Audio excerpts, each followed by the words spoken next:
Hare Krishna to all the ડિવોટીઝ. સર્વે હરિભક્તોને મારા નમસ્કાર અને હરે દંડ કૃષ્ણ પ્રણામ. પ્રભુજી. આપ સૌનું હરે કૃષ્ણ પ્રભુજી, હરે હરે કૃષ્ણ કૃષ્ણ, હરે પ્રભુજી. કૃષ્ણ માતાજી, હરે કૃષ્ણ. આપ કૃષ્ણ સૌનું દંડવત પ્રણામ. દંડોત પ્રણામ પરેશ પ્રભુજી, હરે કૃષ્ણ.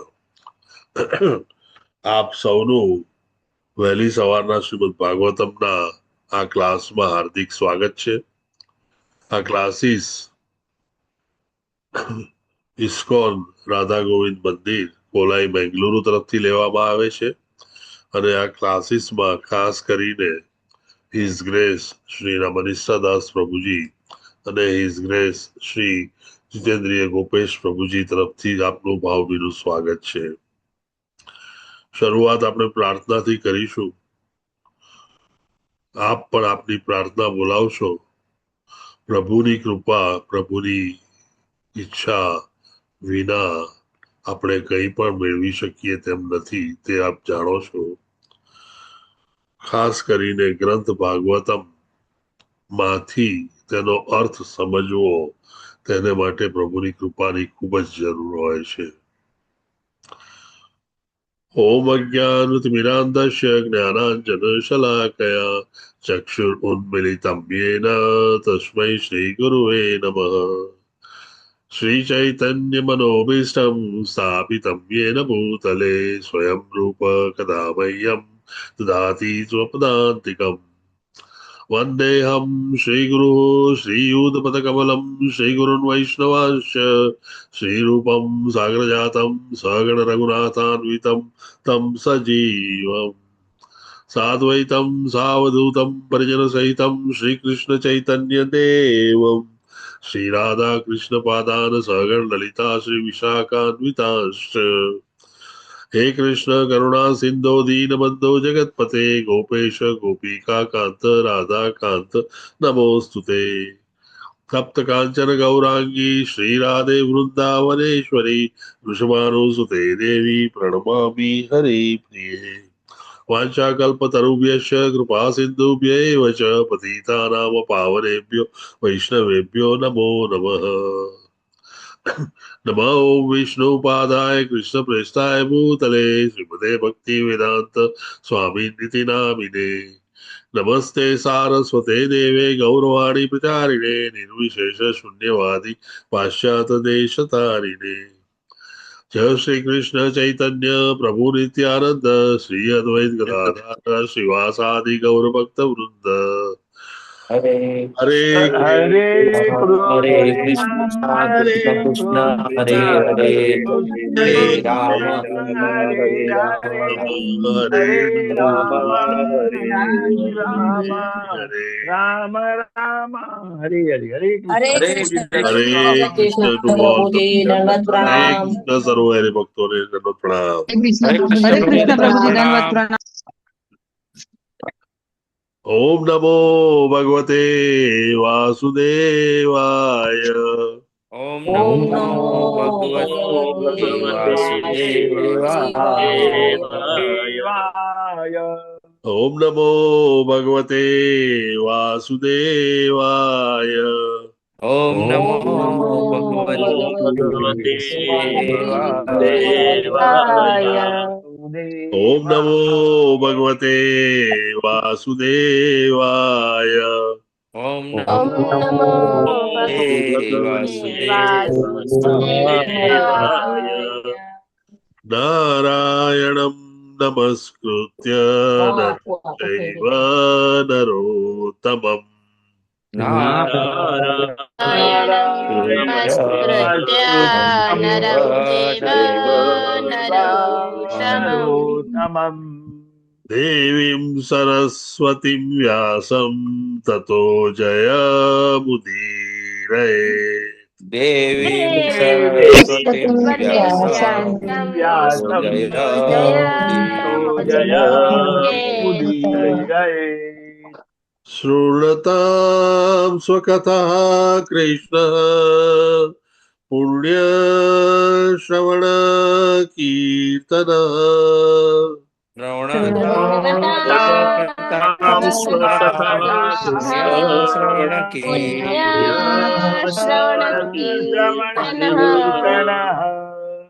हृदयन्तः सोऽयभद्राणि विधुनोति सुरस्तताम्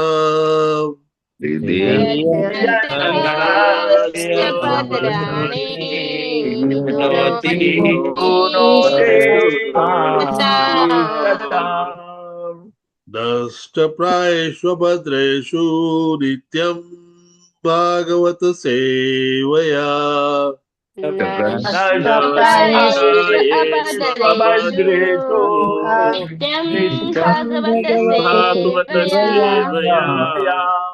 भगवते उत्तम श्लोके भक्तिर्भवती नैष्टिकी भगवते श्लोके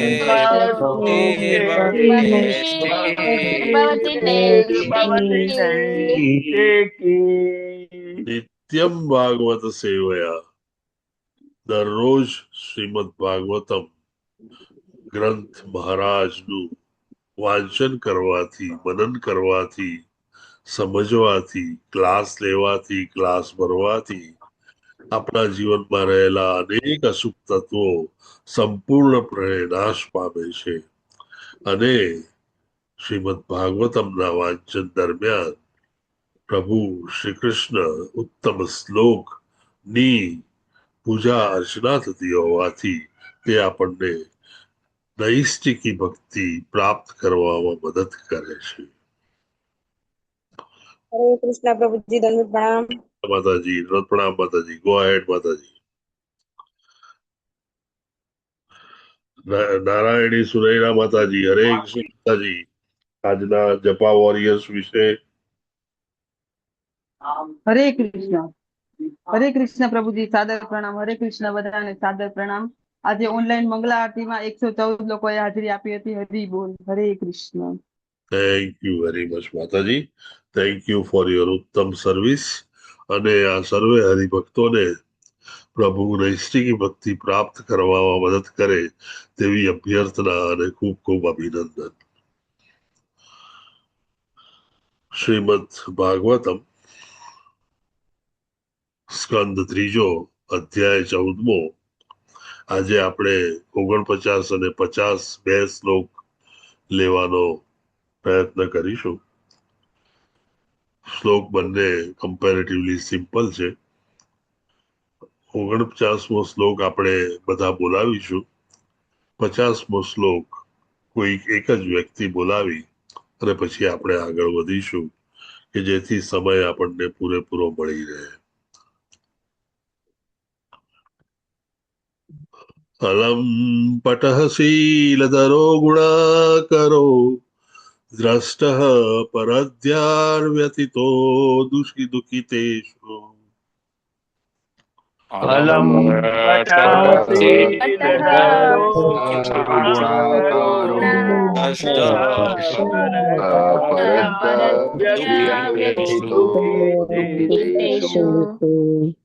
અભૂત શત્રુર્જગતઃ શોકહર્તા નૈદાદિકં તાપ વિદો દુરાજઃ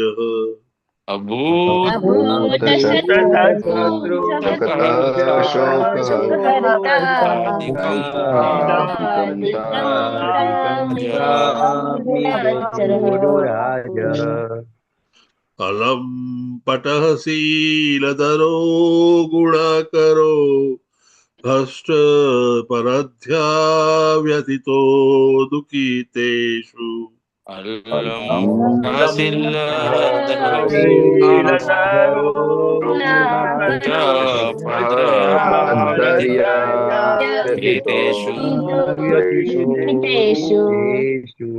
અભૂત શત્રુર્જગતઃ શોકહર્તા નૈદાદિકં તાપમિવો દુરાજ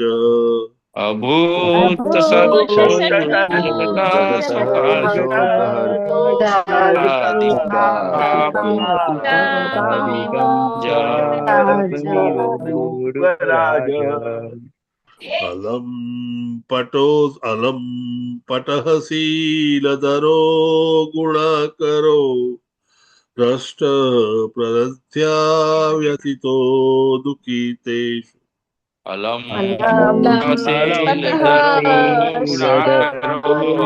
गुणाकरो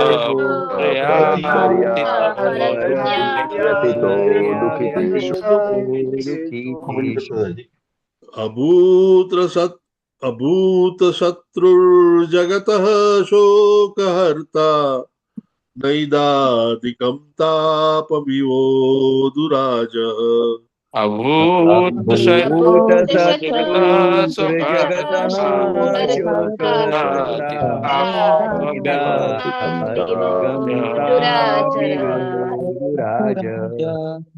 પ્રભુજી અને પછી માતાજી. अलम पटः शीलधरो गुणाकरो भ्रष्ट परद्या व्यथितो दुःखितेषु अलम अलम पटशीलधरो गुणाकरो व्यथितो दुःखितेषु अभूत शत्रुर्जगतः शोकहर्ता नैदाधिकं तापमिवोडुराज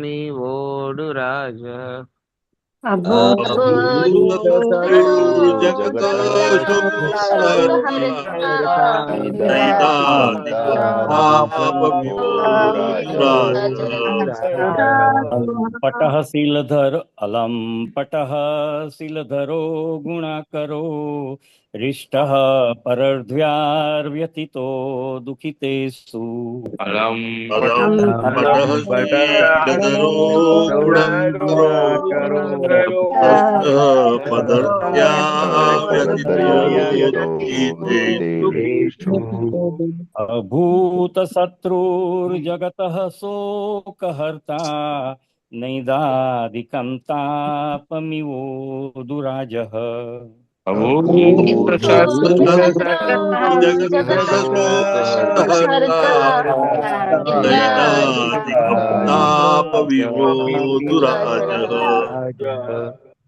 अलम पटशीलधरो गुणाकरो हष्ट परधर्या व्यथितो दुःखितेषु अलम शीलधरो गुणाकरो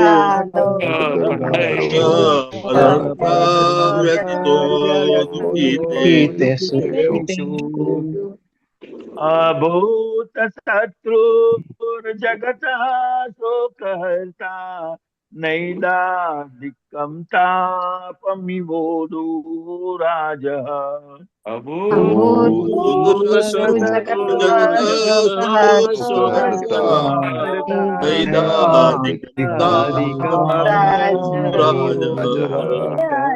अलम पटशीलधरो गुणाकरो रुष्टः परर्त्या व्यथितो दुःखितेषु अलम पटशीलधरो गुणाकरो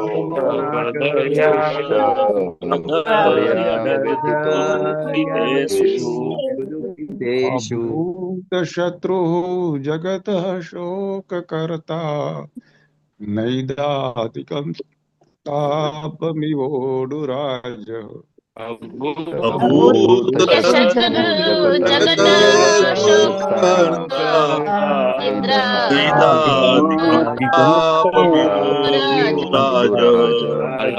पटशीलधरो गुणाकरो पतर्या व्यथितो दुःखेतुषु पटशीलधरो गुणाकरो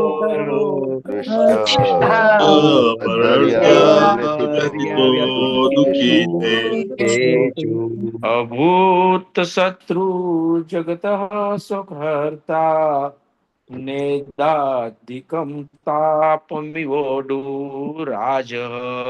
अभूत भूत शत्रु जगत शोक नैदाधिकं नैदाधिकं तापमितो तापमिवोढुराज अलं दूराज अलं पटः शीलधरो गुणाकरो हृष्टः परदर्या व्यथितो दुःखितेषु अलम अलम पटशीलधरो पटशीलधरो गुणाकरो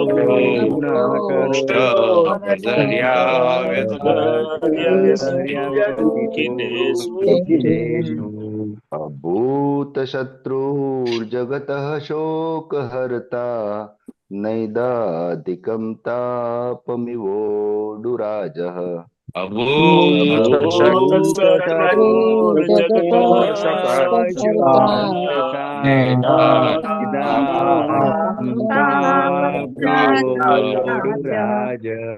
अलम अलम पटः शीलधरो गुणाकरो अष्ट परधर्य व्यथितो दुःखितेषु अलम अलम पटशीलधरो करो दुष्ट पराध्या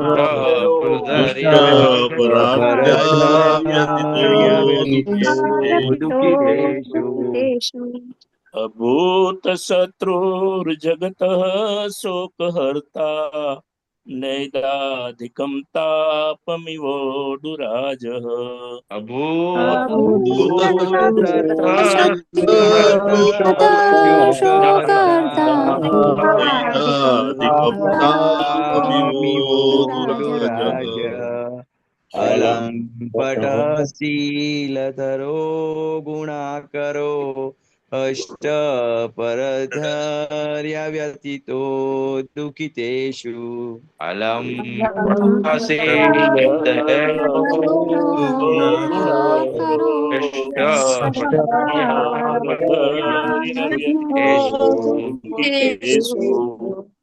अभूत शत्रुर्जगतः शोकहर्ता नेदाघिकं तापमिवोडुराजः अभूत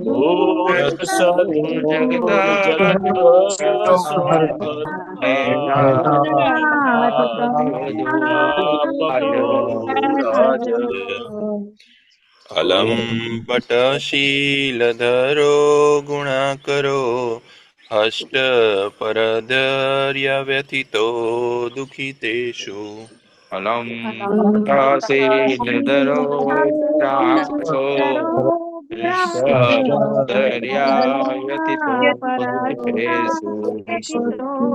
अभूत शत्रुर्जगतः शोकहर्ता नैदाधिकं तापमिवोडुराजः अभूत शत्रुर्जगतः शोकहर्ता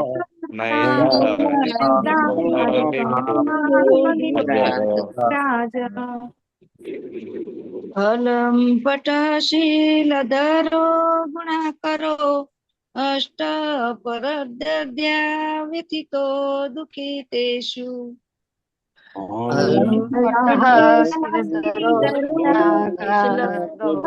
गुणाकरो अष्ट परद्या व्यथितो दुःखितेषु अभूत शत्रु जगतः शोकहर्ता नैदाधिकं तापमिवोडुराजः अभूत शत्रु जगतः शोकहर्ता नैदाधिकं तापमिवोडुराजः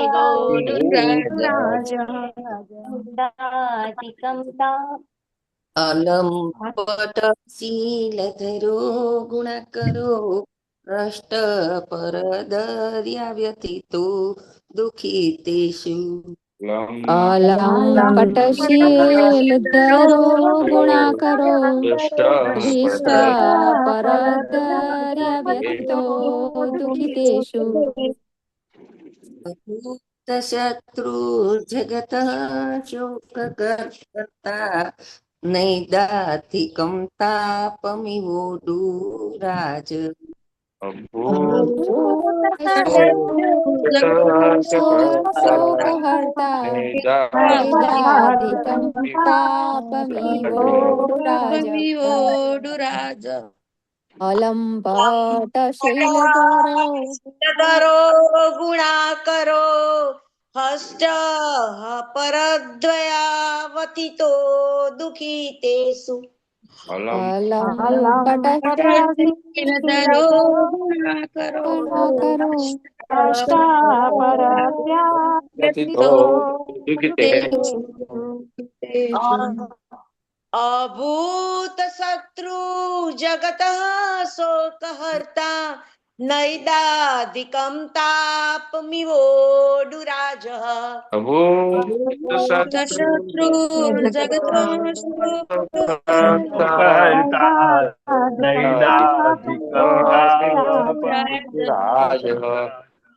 अलं पटशीलधरो गुणाकरो अष्टापरद्यावथितो दुःखितेषु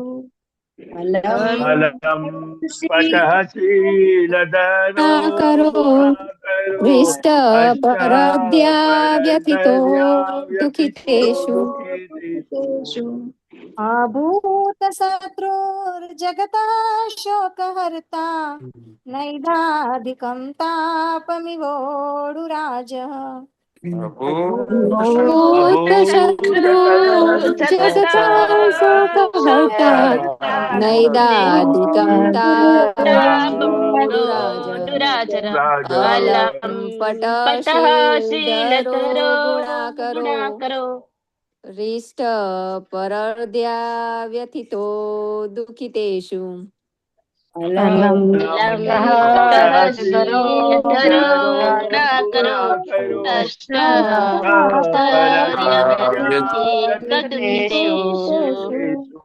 अभूतशत्रुर्जगतः शोकहर्ता नैदाधिकं तापमिवोडुराज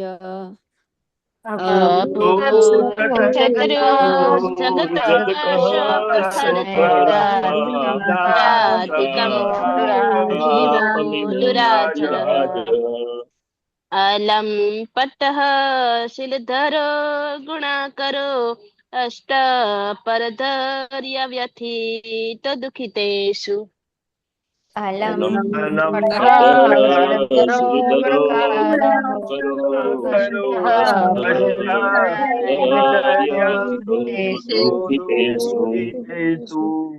अभूतशत्रु जगतः शोकहर्ता निद्राधिकं तापमिवोडुराजरः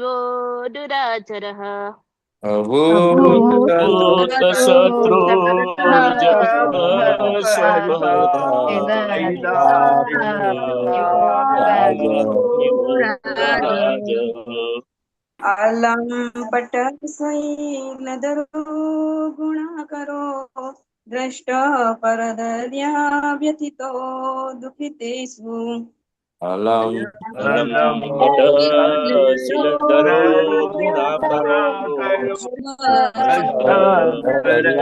व्यथितो दुःखितेषु अभूत शत्रुर्जगतः शोकहर्ता नैदाधिकं तापमिवोडुराजः अभूतशत्रुर्जगतः शोकहर्ता नैदाधिकं तापमिवोडुराजः. Thank you. Alam patah सदाचारी अलं पटः सदाचारी शीलधरः सुयोग्य सुयोग्य गुण आकारः सद्गुणोનો ભંડાર भंडार હૃષ્ટ પ્રસન્ન પરદ્યાર બીજાના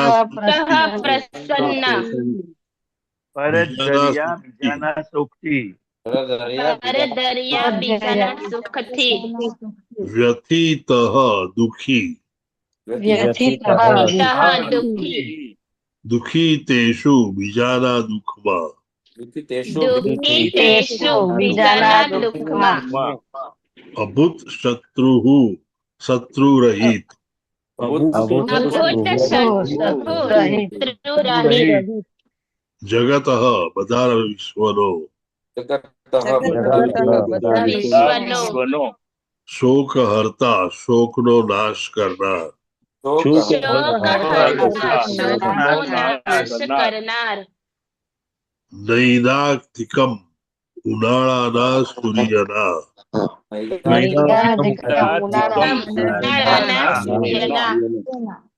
તાપમ તાપને ઈવ જેમ ઉડુરાજ ચંદ્રની अनुवाद बाय श्रीला प्रभुपाद की जय।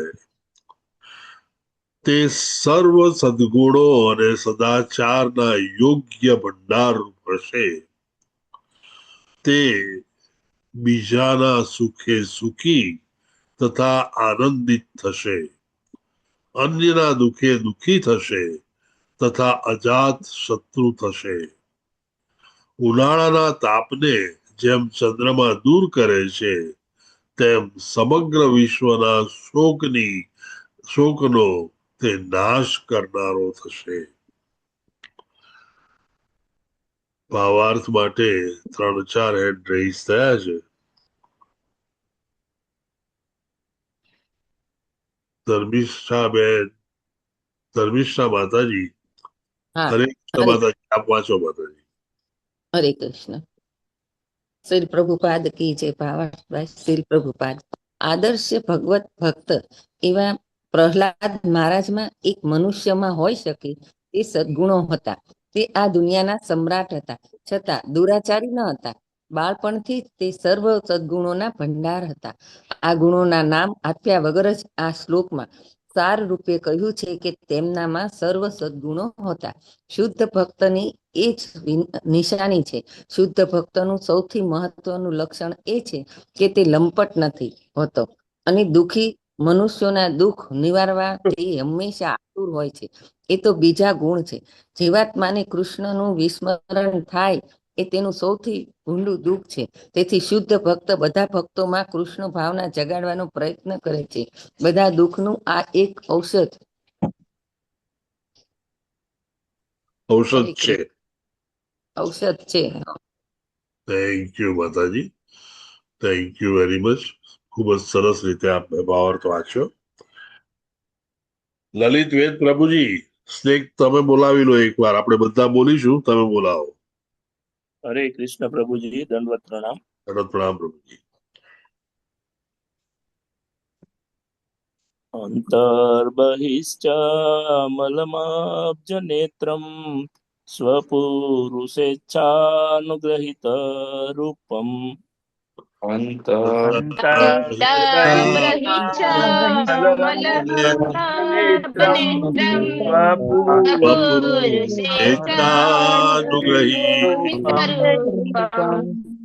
પૌત્રસ્ત્વની શ્રીલલનાલલામમ દ્રષ્ટા સ્ફુરત કુંડલમંડિતાનનમ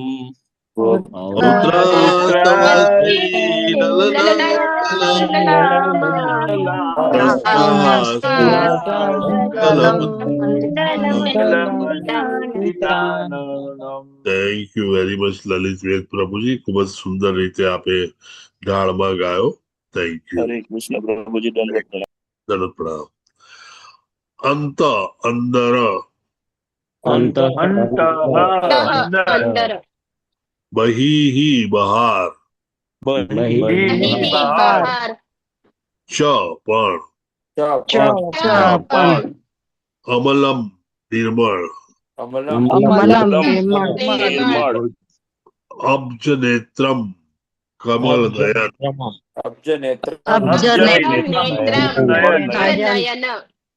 સ્વપુરુષ પોતાના પ્રભુ,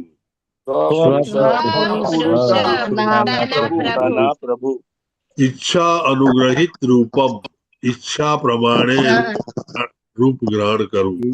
અનુગૃહિત પ્રમાણે રૂપ ગ્રહણ કરવું. પૌત્ર પૌત્ર તવ તારો શ્રીલલના સુંદર લક્ષ્મી દેવીના લક્ષ્મી દેવીના લલાત્મમ અલંકાર અલંકાર દ્રષ્ટા જોશે પુરત સ્કુંડલ ચળકતા કુંડળની કુંડળોથી મંડિત શોભતા આનનમ મુખને अनुवाद बाय शिला प्रभुपाद की जय. તારો પૌત્ર પોતાની અંદર તથા બહાર સુંદર લક્ષ્મી દેવી જેમના પત્ની છે એવા પૂર્ણ પુરુષોત્તમ ભગવાનના દર્શન કરી શકશે.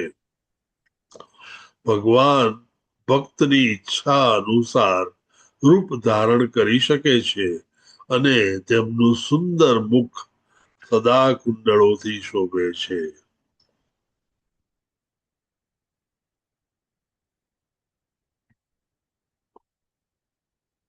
ઓકે, પરેશ પ્રભુજી દર વખતે હેન્ડ રેઝ કરે છે. આ વાંચો પ્રભુજી. પરેશ પ્રભુજી. હરે કૃષ્ણ પ્રભુજી, દંડવત પ્રણામ.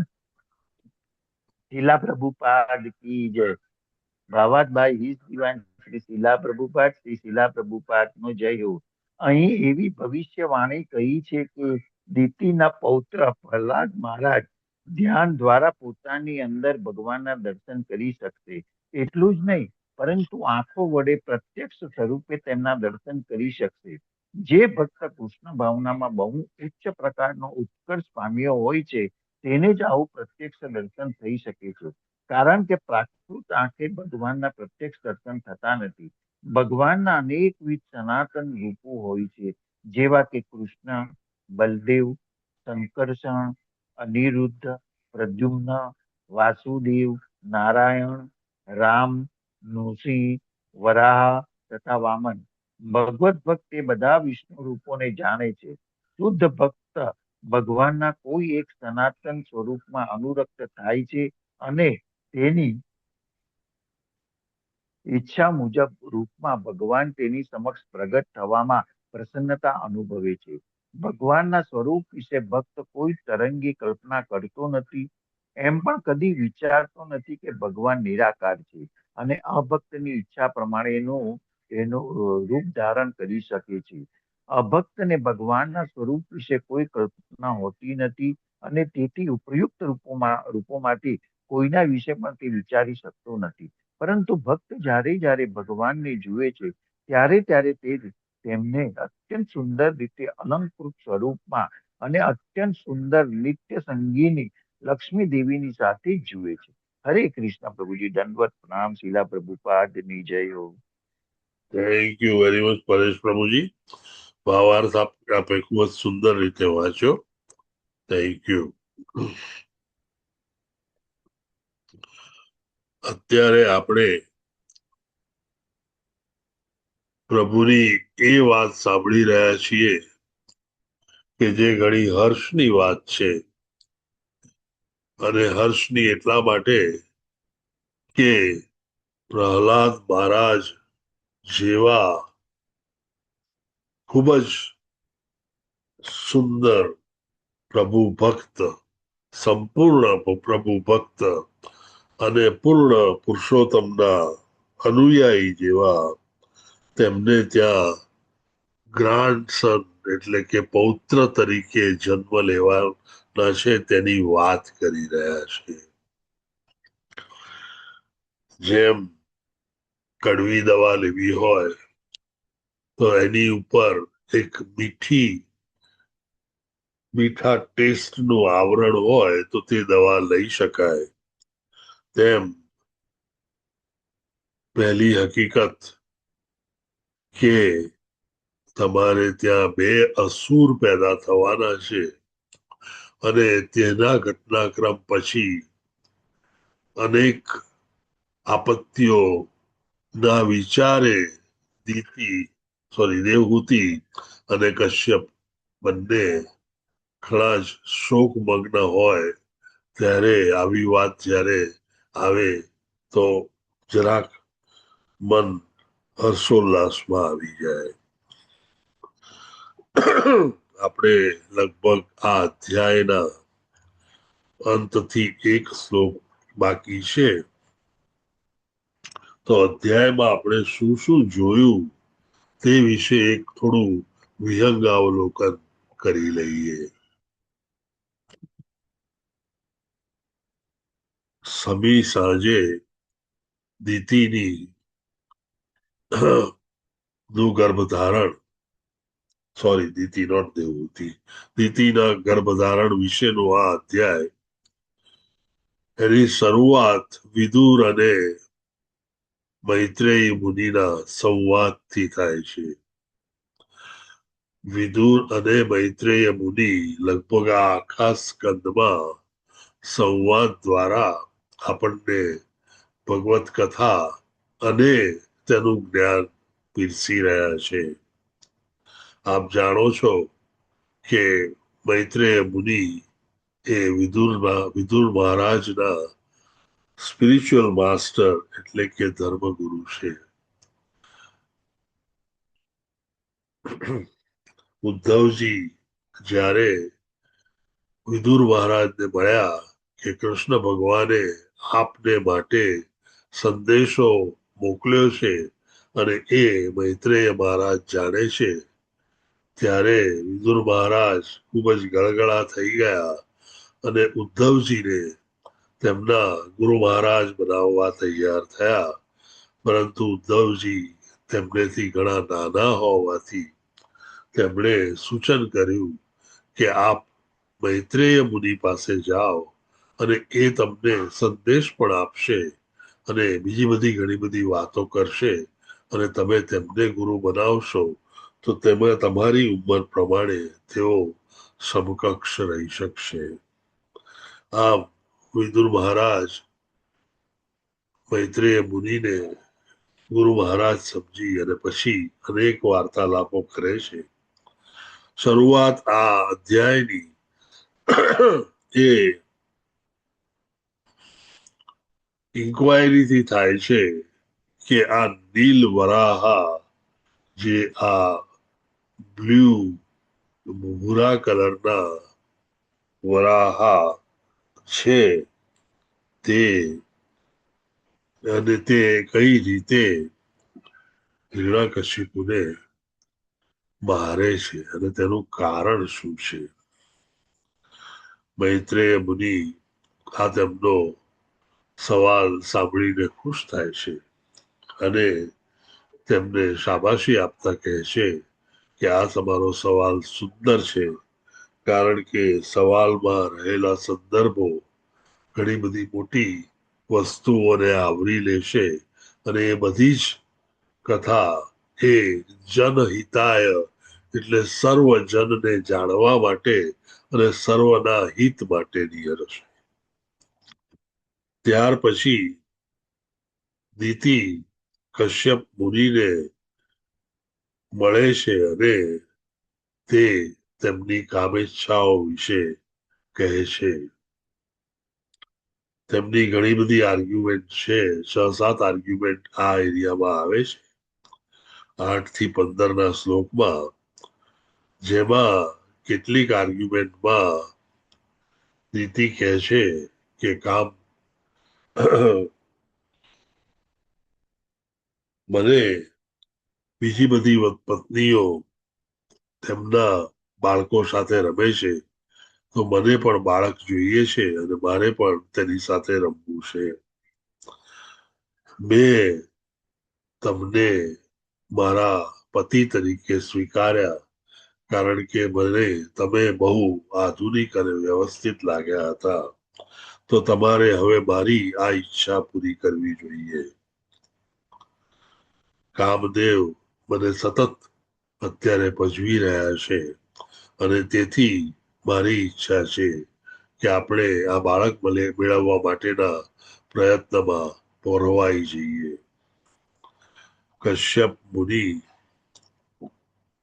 દરેક પતિ કરે તેમ સીધી ના પાડવાને બદલે બીજા બધા સારા ગુણો જે નીતિમાં છે તેના વર્ણનમાં પડી જાય છે અને તે વર્ણન કરતા કરતા 16 થી 21 શ્લોકમાં તે પત્નીની જે સારા પાસાઓ છે તેનું વર્ણન કરે છે.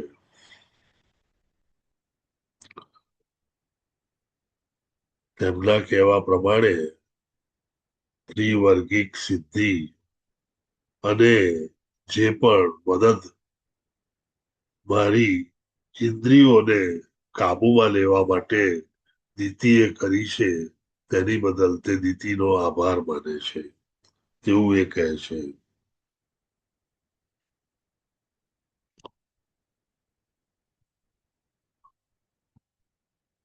કશ્યપ મુનિ તે વખતે તેમનું સંભોગ કરવાની જે ઈચ્છા હતી દીતીની તે પોસ્ટપોન કરવા માટે પ્રપોઝલ મૂકે છે કે અત્યારે શિવ ભગવાન તેમના પ્રેતાત્માઓ સાથે અને તેમના અનુચરો સાથે વિચરણ કરતા હોય છે અને જો આપણે એ વખતે તેમની નજરે ચડીએ તો એ બહુ ખરાબ ગણાય. તેમણે એટલી જ હદ સુધી કહ્યું કે શિવ ભગવાનની ત્રીજી આંખ ખુલે તો તેમનો ગુસ્સો બહાર આવતો હોય છે અને શિવ ભગવાનને પૂજનારા ઘણા બધા લોકો હોય છે. આમ શિવ ભગવાનને આપણે નાખુશ ન કરવા જોઈએ. પરંતુ એઝ યુઝ્યુઅલ અલ્ટિમેટલી સ્ત્રીની હઠ હંમેશા જીતતી હોય છે. જીતવાનું કારણ ખાલી શ્રીની હઠ હોતી નથી પણ તેમાં રહેલા ભોગવટાની ઈચ્છા પતિમાં પણ હોવાથી અલ્ટિમેટલી કશ્યપ મુનિ ગીવ ઇન કરે છે અને એ 30 થી 32 શ્લોકમાં સરસ રીતે જણાવવામાં આવ્યું છે. છેલ્લે પ્રાર્થના કરી અને કશ્યપ મુનિ પ્રભુ શિવ તેના ગર્ભને બચાવે તેવી ઈચ્છા વ્યક્ત કરે છે. કશ્યપ મુનિ પછી તેના પ્રિડિક્શન કરે છે અને એ પ્રિડિક્શન પ્રમાણે એમને જીતીને હવે જે પણ કર્યું જે થઈ ગયું તેને વિશે ખૂબ જ અફસોસ થાય છે પરંતુ હવે એ અફસોસ જ કરવાનો છે કારણ કે નીતિ 2 અસુરોને જન્મ આપવાની છે. હિરણાકશિપુ જે સૌથી મોટો છે અને હિરણાક્ષ જે નાનો છે. સામાન્ય રીતે ગર્ભાધાન થાય ત્યારે જે મોટો હોય એ પહેલો કન્સીવ થાય અને તેથી તે ગર્ભમાં પાછળની તરફ હોય જ્યારે તેની પછી કન્સીવ થયેલું બાળક એ નાનો હોય પછી કન્સીવ થયો હોય છતાં આગળ હોય અને તેથી જ્યારે ડિલિવરી થાય ત્યારે નાનું બાળક પહેલા અને મોટું બાળક પછી ભલે તેમની વચ્ચે ફક્ત ક્ષણોનો જ ડિફરન્સ હોય પણ તે રીતે જન્મ થતો હોય છે. એ બધું પત્યા પછી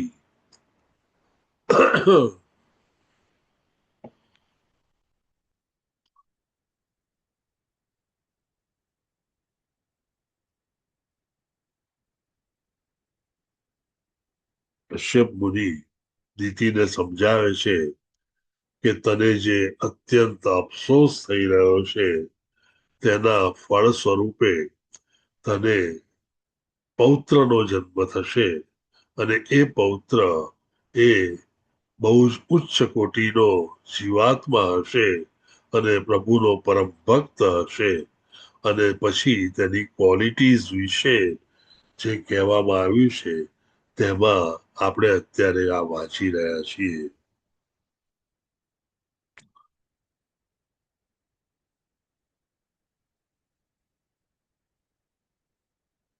પહેલા શ્લોકને અંતે શ્રીલા પ્રભુપાદ સુંદર રીતે જણાવે છે કે બહુ ઘટસ્ફોટ કર્યા વગર અને તેમના ગુણો જણાવ્યા વગર તેઓ ગુણોના ભંડાર હશે અને એ અનેક ગુણોમાં કેવા હોઈ શકે તો કે જે પર દુઃખે દુઃખી અને પર સુખે સુખી હોય એવા તે હશે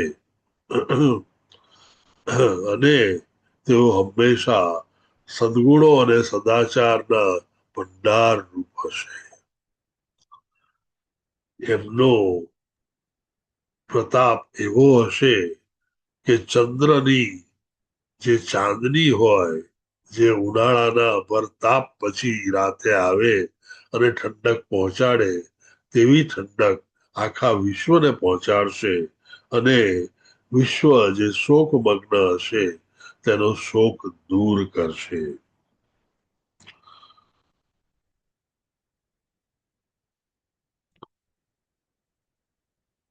પૌત્ર એ અંદર અને બહારથી ખૂબ જ શુદ્ધ પૂર્વ પુરુષોત્તમના દર્શન કરી શકાય તેવા અને જેમ આપ જાણો છો કે પૂર્ણ પુરુષોત્તમ પ્રભુ ભક્તની ઈચ્છા મુજબ રૂપ ધારણ કરી અને હંમેશા દર્શન આપતા હોય છે. જ્યારે અર્જુને ઈચ્છા વ્યક્ત કરી કે મારે તમારું વિશ્વરૂપ જોવું છે ત્યારે તેમને વિશ્વરૂપ બતાવ્યું પણ એ જ વિશ્વરૂપ જોયા પછી જ્યારે અર્જુન ભયભીત થવા માંડ્યો વિહવળ થવા માંડ્યો અને ગભરાવા માંડ્યો ત્યારે તેને પાછું અર્જુનને ગમતું ચતુર્ભુજ અને દ્વિભુજ સ્વરૂપ બતાવ્યું હતું. આમ પ્રભુ ગમે તે રૂપ ગમે ત્યારે ધારણ કરી શકે તેવી શક્તિ ધરાવતા હોય છે. ટૂંકમાં આપણે એવી પરિસ્થિતિ પર છીએ અત્યારે કે એક જ ઘરમાં બે રાક્ષસો હિરણાકશિપુ અને હિરણાક્ષ અને તેમાંના એકનો પુત્ર એ પ્રહલાદ મહારાજ જન્મશે અને બંને એકબીજાથી વિરુદ્ધ દિશા વાળા વિરુદ્ધ મેન્ટાલિટી વાળા હશે તો આપણે એ જાણીએ કે આ લોકોની મેન્ટાલિટીમાં શું એવા ફેર હોય છે.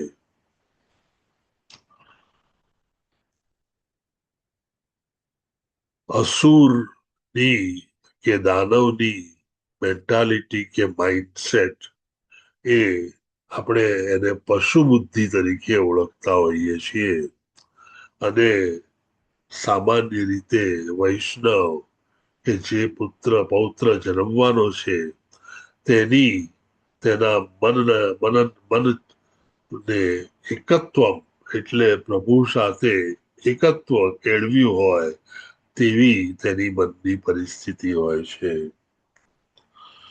બંનેની જે અંદરનો મેઇન બિલીફ જેને કહેવાય જેને એ દેવ હંમેશા માનતા હોય છે કે તે પ્રભુના ઇટર્નલ સર્વન્ટ એટલે કે ગમે ત્યારે પ્રભુના એ એક સેવક છે.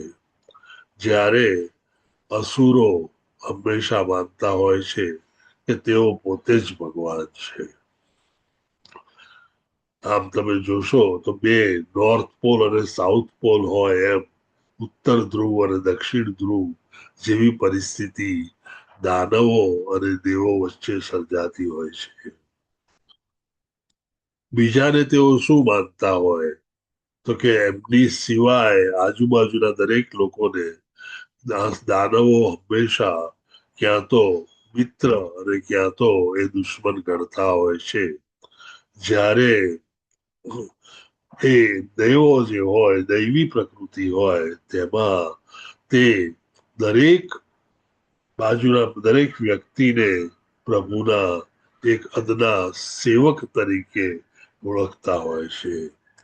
અને તેથી જ એવું કહેવાય છે કે જ્યારે દૈવી પ્રકૃતિ વાળા માણસો નમસ્કાર કરતા હોય, વંદન કરતા હોય, ત્યારે તે વ્યક્તિમાં રહેલા એ પરમાત્માને વંદન કરે છે. કોઈ પણ જ્યારે સફળતા મળે, વિજય મળે, ત્યારે અસુરો હંમેશા એ વિજયને ક્યાં તો ઈર્ષા અને ક્યાં તો એની કોમ્પિટિશન કરી અને પોતાનો કરવો તે વિશે વિચારતા હોય. જ્યારે દૈવી પ્રકૃતિના વ્યક્તિઓ આવા સક્સેસને માટે એન્કરેજમેન્ટ કરે અને એમનું એપ્રિશિએશન કરે કે ઘણું સુંદર થયું કાર્ય, સક્સેસ તમને મળ્યો, ફરીથી આવો, તમને સક્સેસ વધારે ને વધારે મળે તેવી અભ્યર્થના કરે. અને છેલ્લે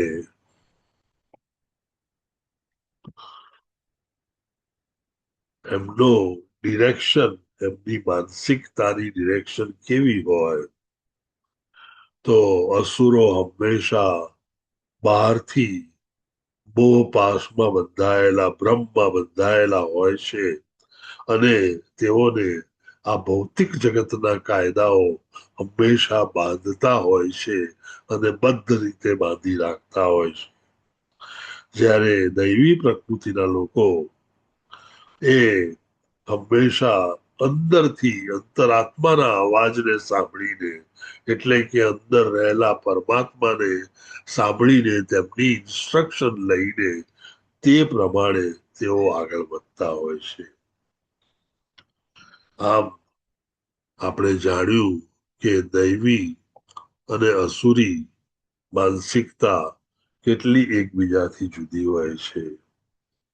આ તો આપણે એક્સ્ટ્રીમમાં ગયા, પરંતુ આપણે થોડાક નજીક આવીએ તો આપણે આધ્યાત્મિક અને ભૌતિક જગત વિશે પણ થોડુંક જાણી લઈએ, કારણ કે એ બહુ મોટો ડિફરન્સ ત્યાં પણ હોય છે.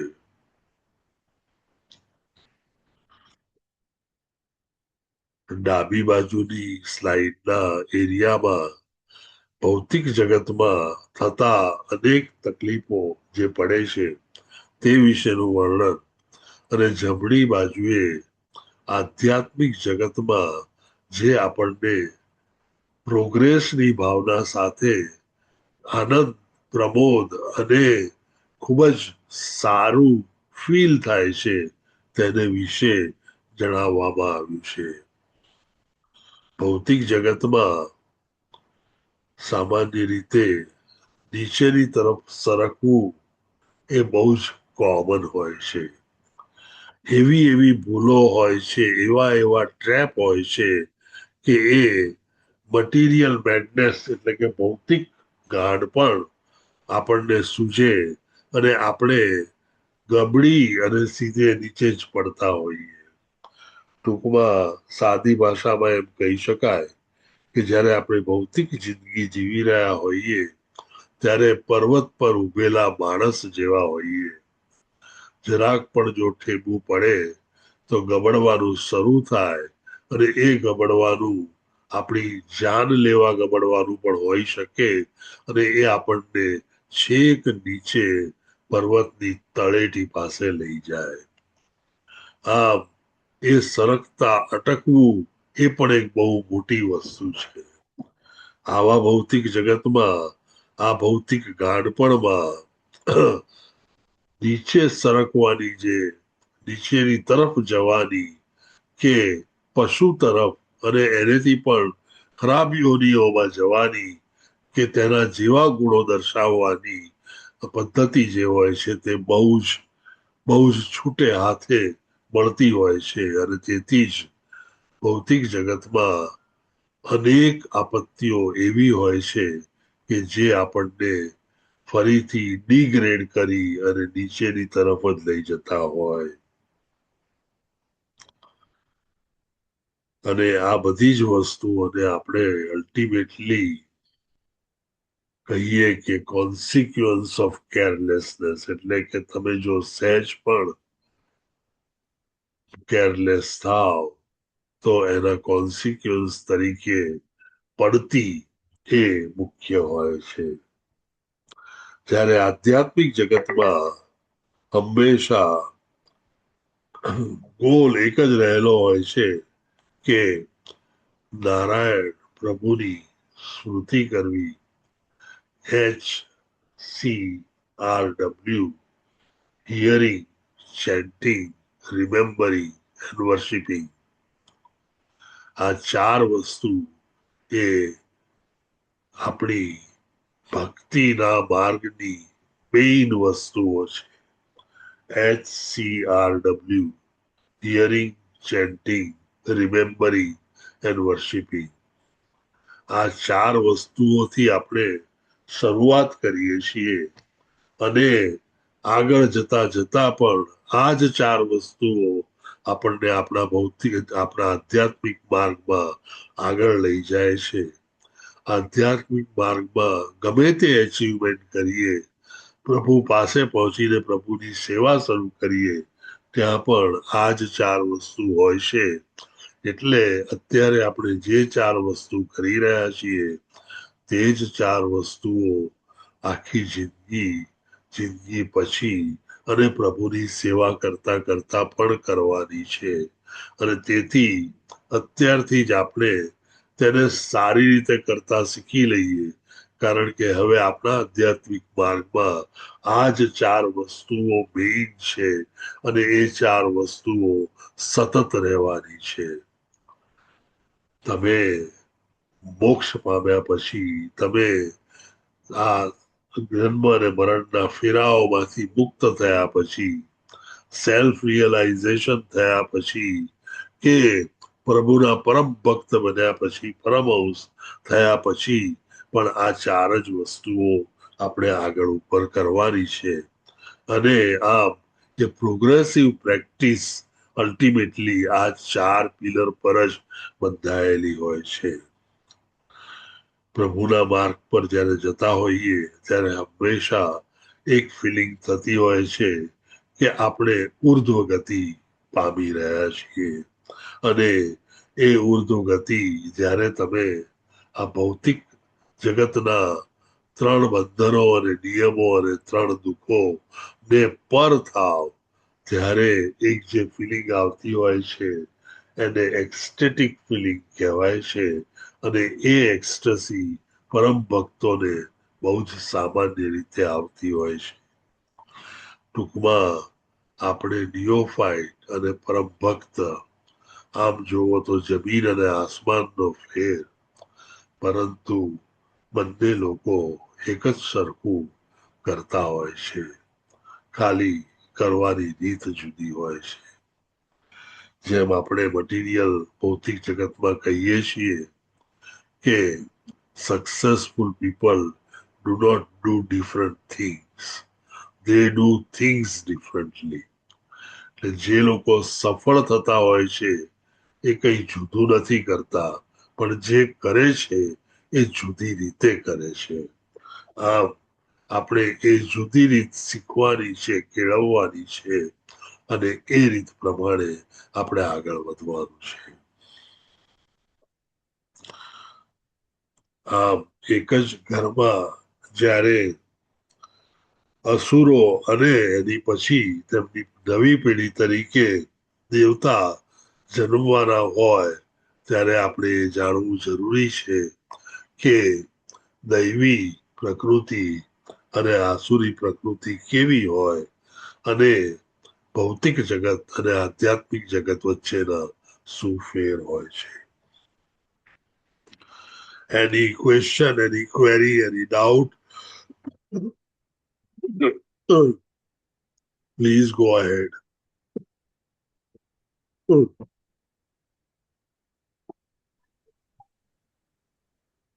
Hare Krishna, everyone. Hare Krishna. Prabhuji. Trupti Mata, Hare Krishna. Amrish Prabhuji. Hare Krishna. હરે કૃષ્ણ પ્રભુજી. હરે કૃષ્ણ પ્રભુજી, આજની સેવા વિશે કહો ત્યાં સુધીમાં. હા, એટલે સેવામાં પરેશ શાહ પ્રભુજીએ ગ્રંથરાજ શ્રીમદ ભાગવતમ ડોનેટ કરેલું છે, એનું પેમેન્ટ થઈ ગયું. સુદામા સેવામાં કોઈ નથી. વન્ડરફુલ. તો આપણે તેમના માટે હરે કૃષ્ણ બોલાવીએ મંત્ર, મહામંત્ર. હરે કૃષ્ણ હરે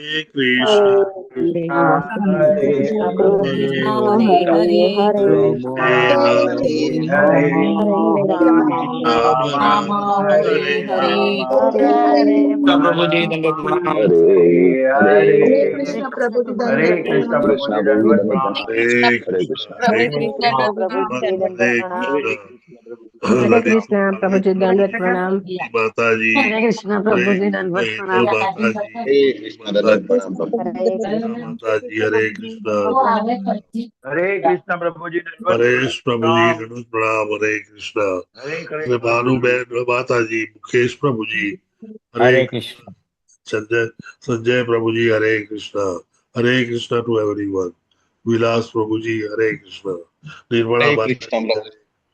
નિર્મળા માતાજી હરે કૃષ્ણ.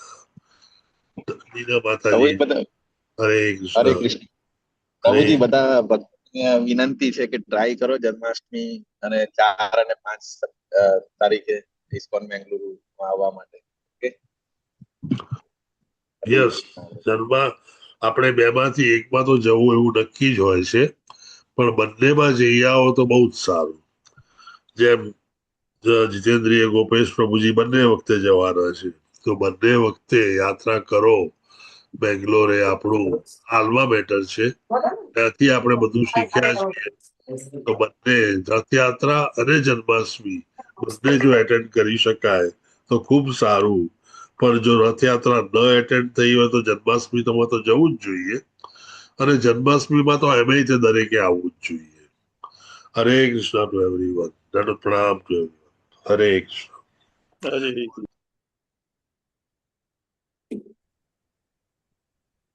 વાંછા કલ્પતરુભ્યશ્ચ કૃપા સિંધુભ્યૈવ ચ પાવનેભ્યો વૈષ્ણવેભ્યો નમો નમઃ. નામ પાવનેભ્યો વૈષ્ણવેભ્યો નમો નમઃ. અનંત અનંત કોટી વૈષ્ણવ કી જય. શ્રીલા પ્રભુપાદ કી જય. ગ્રંથરાજ શ્રીમદ ભાગવતમ કી જય. સદગુરુ દેવ કી જય. હરે કૃષ્ણ.